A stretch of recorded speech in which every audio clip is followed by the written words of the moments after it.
నీకు నాకు ఏం పరిచయం ఉంది? ఎన్నిసార్లు కలిసాం చెప్పు, నువ్వే చెప్పు. చెప్పరా బాబు, నువ్వు ఎన్నిసార్లు మన ఇద్దరం కలిసాం చెప్పు, నిజం చెప్పు. నువ్వు లేదు, ఆరోపణలు చేస్తే వస్తాయిరా బాబు. నువ్వు ఎన్ని గంటలు కలిసాం? నువ్వు నేను ఎన్నిసార్లు కలిసాం చెప్పరా బాబు. మనం కలవలేదు కదా, ఇప్పుడు కలిసాం కదా, ఇంక 2 సార్లు కలుస్తాం కదా, 4వసారి ఆరోపణలు చేస్తాం మన ఇద్దరం గే అని చెప్పి ఎవడన్నా అంటే ఏం చేస్తారా బాబు?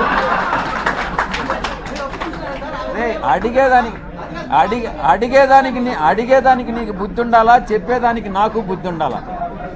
కానీ నెక్స్ట్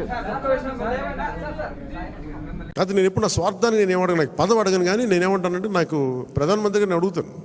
ఇప్పటిదాకా ఏం అడగలేదు ప్రధానమంత్రి గారిని, ఖచ్చితంగా అడుగుతాను.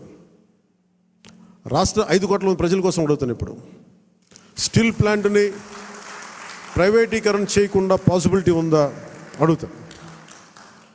అలాగే మనకి విశాఖలో రైల్వే జోన్ కావాలి, అవన్నీ అడుగుతాను. అలాగే మనకి ఒక 20 లక్షల మందికి ఉద్యోగాలు రావాలని మన కూటమి ప్రభుత్వం అనుకుంటే దానికి తగ్గట్టుగా సర్వీస్ సెక్టర్ని ఎంత డెవలప్ చేయొచ్చు, ఇలాంటివన్నీ అడుగుతాను. పదవి అనేది మనకి బాధ్యత అవ్వాలి, కానీ అది ఒక ఫ్యాషన్ స్టేట్మెంట్, ఒక అలంకారం అవ్వకూడదు. ఎందుకంటే చాలామంది అడుగుతున్నప్పుడు నాకు ఉన్న ఇబ్బంది ఏంటంటే సబ్జెక్ట్ నాలెడ్జ్ లేకుండా. ఇప్పుడు నేను పొల్యూషన్ నేను తీసుకున్నా, కానీ అటవీ శాఖ తీసుకున్నా, పర్యావరణం తీసుకున్నా, పంచాయతీరాజ్ శాఖ తీసుకున్నా, నేను వచ్చి ఇప్పుడు నేర్చుకోలేదు. నేను కనిపించడం మీకు పొలిటికల్గా న్యూస్ లేదంటే ఒక నాయకుడిగా కనిపించవచ్చు, కానీ పబ్లిక్ పాలసీని చాలా లోతుగా అధ్యయనం చేసి వచ్చినవాడిని నేను లాస్ట్ 20 yearsలో. ఖాళీగా ఏం లేను నేను. సో అందుకు నాకు రివ్యూస్ నాకు తేలిగ్గా ఉంది. నాకు నేను అధికారంలో లేనప్పటికీ, పరిపాలన అనుభవం లేనప్పటికీ కూడా. అలాగే మీరు ఏదైనా అడిగేటప్పుడు కూడా మీ అనుభవంలోకి దగ్గరగా అడగండి. నాకు లేదు అంటే, నాకు భవిష్యత్తులో ఏదైనా కావాలంటే మీరు దానికి తగ్గట్టుగా సంసిద్ధం అవుతానంటే I'm open for it. So అందుకని దీని అందరూ పెద్ద మనసుతో మీరు అందరూ అర్థం చేసుకుంటారని చెప్పి మీ అందరికీ పేరు పేరున మీ అందరికీ ధన్యవాదాలు తెలుపుకుంటూ, ముఖ్యంగా ఈ కార్యక్రమాన్ని ప్రసారం చేస్తున్న మీడియా అధిపతులందరికీ, ముఖ్యంగా మేము 21 మంది మేము గెలవగలిగాం. జనసేన 5.5 కోట్ల మంది ప్రజలకు అండగా నిలబడింది, కూటమి విజయానికి వెన్నుదన్నులా నిలబడింది. అంటే మేము చేసిన ప్రతి కష్టాన్ని మీడియా అధిపతులు కానీ, సీనియర్ పాత్రికేయులు కానీ, ప్రతి యూట్యూబర్ కానీ మీదైనా యుద్ధం చేశారు. అది మేము మర్చిపోలేదు. సో మీకు మనస్ఫూర్తిగా నా హృదయపూర్వక ధన్యవాదాలు. ఇక్కడ మా దగ్గర ఛానల్ లేవు. మా దగ్గర నన్ను అందరూ అడిగేవాళ్ళు, ఛానల్ లేదు ఏం చేద్దామంటే, ప్రతి గొంతు మనకి ఛానల్ అవుతుంది, ప్రతి ఫేస్బుక్ మనకి ఛానల్ అవుతుంది, ప్రతి టీవీ మన ఛానల్ అవుతుంది. ప్రజల కోసం చేసినప్పుడు అన్ని ఛానల్స్ మన ఛానల్స్ అవుతాయి. అందుకనే నాకు ఇది మనది కాదు, ఇది వాళ్ళది అని నేను ఎప్పుడు అనుకోను. ఇంక్లూడింగ్ గత ప్రభుత్వం వాళ్ళ ముఖ్యమంత్రిగా చేసిన ఆయన ఛానల్ని కూడా నేను మనస్ఫూర్తిగా గౌరవిస్తాను. వాళ్ళు మనల్ని గుర్తించకపోవచ్చామే, కానీ వాళ్ళకి ఆ గౌరవం సంపూర్ణంగా ఇస్తాం. సో మనస్ఫూర్తిగా మీ అందరికీ కృతజ్ఞతలు తెలియజేసుకుంటూ, ముఖ్యంగా లా అండ్ ఆర్డర్కి సంబంధించి ఈ మధ్యన చాలా కీలకం అయిపోయింది.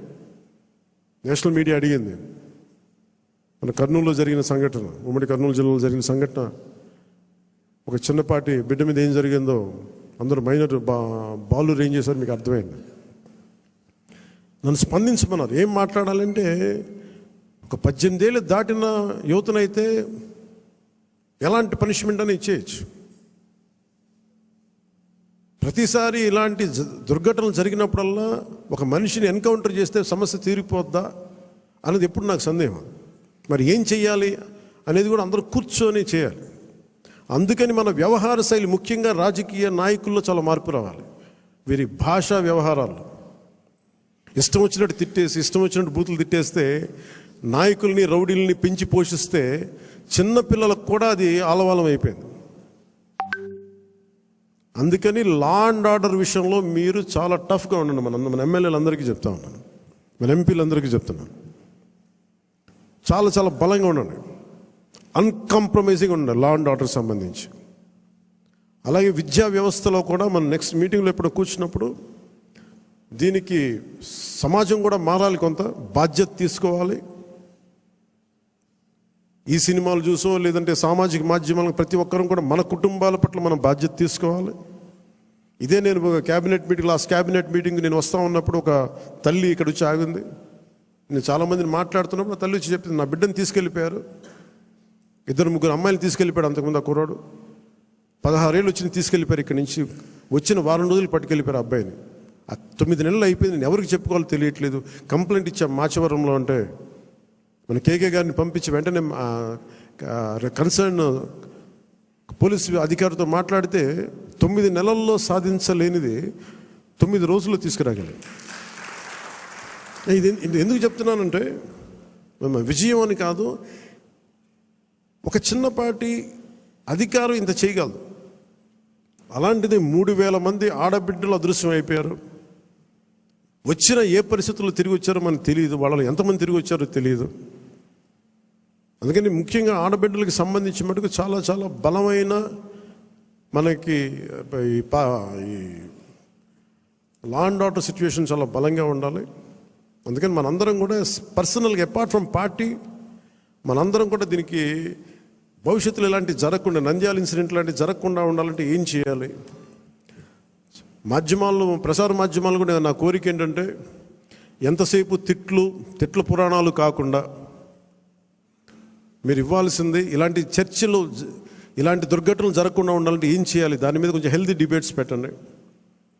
మనోహర్ గారు సివిల్ సప్లైస్ ఎంత బలంగా పనిచేసిన మనోహర్ గారు మీకు మనస్ఫూర్తిగా మా అభినందనలు తెలియజేస్తాను. పొద్దున్న హైదరాబాద్లో కూడా మాట్లాడుతున్నారు, అధికార యంత్రాంగం అందరూ మీరు చాలా బాధ్యతగా ఉన్నారు, భయపడుతున్నారు ఏంటని అడిగితే ఇట్లా సివిల్ సప్లైస్ ఇంత బలంగా ఉంది, పనిచేస్తుందని. మనోహర్ గారికి నా అభినందనలు తెలియజేస్తాను. మీరు రావటంలో రేట్లు తగ్గినాయి, మొత్తం నిత్యావసర వస్తువులు తగ్గించారు, మీకు హ్యాట్స్ ఆఫ్ మీకు. అలాగే కల్తీ చేస్తున్న ఎవరికైనా సరే మనకి పౌర సరఫరాలకు సంబంధించిన పబ్లిక్ డిస్ట్రిబ్యూషన్ సంబంధించిన రైస్ని అక్రమ ఎగుమతుల్ని ఖచ్చితంగా బలంగా ఎదుర్కొంటాం. అది రేపు క్యాబినెట్ మీటింగ్లో కూడా మాట్లాడుతుంది దాని గురించి. పెట్టుబడులు వచ్చేలాగా, భవిష్యత్తు ఆనందదాయకంగా ఉండేలాగా, అందరికీ ఉపాధి అవకాశాలు కల్పించేలాగా భవిష్యత్తులో మనందరి కార్యక్రమాలు ఉంటాయి. మీ అందరికీ నేను అండగా ఉంటానని తెలియజేసుకుంటూ, జస్ట్ మీకు 2 వీక్స్ ముందు మీరు నాకు దయచేసి మీరు అందరూ నా అపాయింట్మెంట్ కావాలి, మీతో నాతో మాట్లాడాలంటే నేను మీకు అందుబాటులో ఉంటాను. నాతో పాటు కాకుండా మన నాయకులు కూడా ఇక్కడే వారానికి ఒక్కొక్క ఎమ్మెల్యేని ఇక్కడే ఉండమని చెప్పాను. దాదాపు నెలలో 30 రోజులు ఉంటే మనకున్న 23 మంది ఎమ్మెల్యేలు కానీ 2 ఎంపీలు కానీ 23 మంది నాతో సహా రోజుకి ఒకళ్ళని చొప్పున ఇక్కడ ప్రత్యేకించి మీకు అందుబాటులో ఉంటాం. మీ నియోజకవర్గపు కష్టాలు కావచ్చు, ప్రజల సమస్యలు కావచ్చు, ఏదైనా సరే మీకు చెప్పుకోవడానికి మీకు అండగా మీకు ఇక్కడే ఉంటారు, కనీసం ఒకళ్ళు ఉంటారు. సో ఈ సందర్భంగా మీ అందరికీ ప్రతి నియోజకవర్గానికి, ప్రతి ఎమ్మెల్యే గారికి కానీ, ప్రతి ఎంపీకి, ప్రతి ఒక్కరు కూడా కేంద్ర కార్యాలయంలో ఒక రోజు మీరు గడపాలి, ప్రజలకు అందుబాటులో ఉండాలని నేను ఈ సందర్భంగా కోరుకుంటాను. సో మీ అందరికీ ధన్యవాదాలు తెలియజేసుకుంటూ సెలవు తీసుకున్నాను. జై జనసేన.